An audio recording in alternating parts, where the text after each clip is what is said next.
बिस्मिल्लाहिर्रहमानिर्रहीम। तारीख़ तबरी में अल्लामा अबी जाफ़र हज़रत कतादा रज़ी अल्लाह तआला अन्हु से मरवी करते हैं कि जब अल्लाह ताला ने दुनिया में काबा शरीफ के ज़हूर का इरादा चाहा तो हज़रत आदम की तरफ वही की कि मैं ज़मीन में एक जगह मेरी मोहतरम है वहाँ जाओ, इस जगह मेरा घर तामीर करो, फिर इसका तवाफ़ भी किया जाएगा जिस तरह तुमने फ़रिश्तों को मेरे अर्श का तवाफ़ करते देखा था। इस घर में तुम्हारी और तुम्हारी औलाद की दुआ कबूल करूँगा बशर्तिया कि वो मेरी फर्माबरदारी का हक अदा करें। हज़रत आदम अलैहिस्सलाम ने फरमाया, ए मेरे रब, मैं ये काम कैसे सरअंजाम दे सकता हूँ क्योंकि ना तो मैं इस जगह से वाकिफ़ हूँ और ना ही इतना कवि हूँ। तो अल्लाह ताला ने एक फ़रिश्ता हज़रत आदम की रहनुमाई के लिए भेजा जो इन्हें मक्का की सिमत ले गया। रास्ते में हज़रत आदम अलैहिस्सलाम का जिस भी बाग की तरफ से गुज़र होता वो इन्हें बहुत अच्छा लगता तो वो फ़रिश्ते से कहते कि मुझे यहीं छोड़ दो, लेकिन फ़रिश्ता उन्हें बताता कि आपका मकाम आगे है। हज़रत आदम अलैहिस्सलाम ने खाना काबा की तामीर 5 मकामात के पत्थरों से की जिनमें तूर सीना, तूर जैतून, कोह लिबनान, कोह जूदी और बुनियाद में जबल हिरा का पत्थर इस्तेमाल किया गया। हज़रत आदम जब इस तामीर से फारिग हुए तो फरिश्ते इन्हें लेकर अरफात की तरफ गए। हज़रत आदम को वो तमाम मकामात हज दिखाए जहाँ आज मुसलमान मनासिक हज अदा कर रहे हैं और इंशाअल्लाह क़यामत तक अदा करते रहेंगे। हज़रत आदम ने एक हफ्ता तक बैतुल्लाह का तवाफ़ किया और सरज़मीन हिंद की तरफ लौट आए। हज़रत इब्राहीम के यहाँ हज़रत इस्माइल अलैहिस्सलाम, हज़रत इसहाक़ अलैहिस्सलाम की पैदाइश हो चुकी तो अल्लाह ताला ने हज़रत इब्राहीम अलैहिस्सलाम को हुक्म दिया कि मक्का में अल्लाह का घर तामीर करें।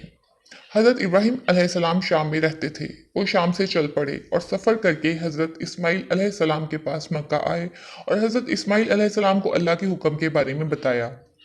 हज़रत इस्माइल ने फरमाया, जैसे अल्लाह का हुक्म मैं हाजिर हूँ। लेकिन हज़रत इब्राहीम को मालूम नहीं था कि ये घर किस जगह तामीर करना है क्योंकि पहले इन पर वाज़े नहीं था, इसलिए इनको कदरे परेशानी हुई। तो इनकी रहनुमाई के लिए अल्लाह ताला ने सकीना नाजिल फरमाई।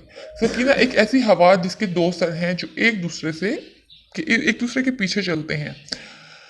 यह हवा मक्का में बैतुल्लाह के मकाम पर पहुंचकर रुक गई। हज़रत इब्राहीम को हुक्म दिया गया था जहां सकीना रुक जाए वहां तामीर करें। हज़रत इब्राहीम ने तामीर शुरू की। हज़रत इस्माइल अलैहिस्सलाम पत्थर ला लाकर हज़रत इब्राहीम अलैहिस्सलाम को पकड़ाते और हज़रत इब्राहीम इन पत्थरों को बगैर किसी चूने या गारे के एक दूसरे के ऊपर जमाते थे। जब दीवारें हज़रत इब्राहीम के कद से ऊंची होने लगी तो आप एक पत्थर पर खड़े होकर तामीर करने लगे। जब मकामी रुकन तक पहुंचे तो इब्राहीम अलैहिस्सलाम ने इस्माइल अलैहिस्सलाम से कहा कि एक ऐसा पत्थर तलाश करके लाओ जिससे मैं लोगों के लिए तवाफ मुकम्मल होने की अलामत बनाऊं।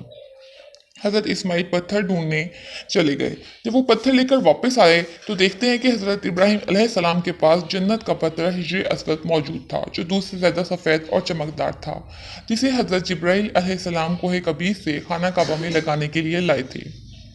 जब हज़रत इब्राहीम अलैहिस्सलाम काबा शरीफ की तामीर से फारिग हो गए तो अल्लाह ताला की तरफ से हुक्म आया कि हज के लिए लोगों को आवाज़ दो। हज़रत इब्राहीम ने अर्ज़ किया, ए मेरे रब, मेरी आवाज़ कहाँ तक पहुँचेगी? हक ताला ने फरमाया, तुम्हारा ज़िम्मा आवाज़ देना है, हमारा ज़िम्मा इसका पहुँचा। चुनाचे हज़रत इब्राहीम अलैहिस्सलाम ने आवाज़ दी और फरमाया, ए लोगो, अल्लाह ताला ने तुम पर बैतुल्लाह का हज फ़र्ज किया है।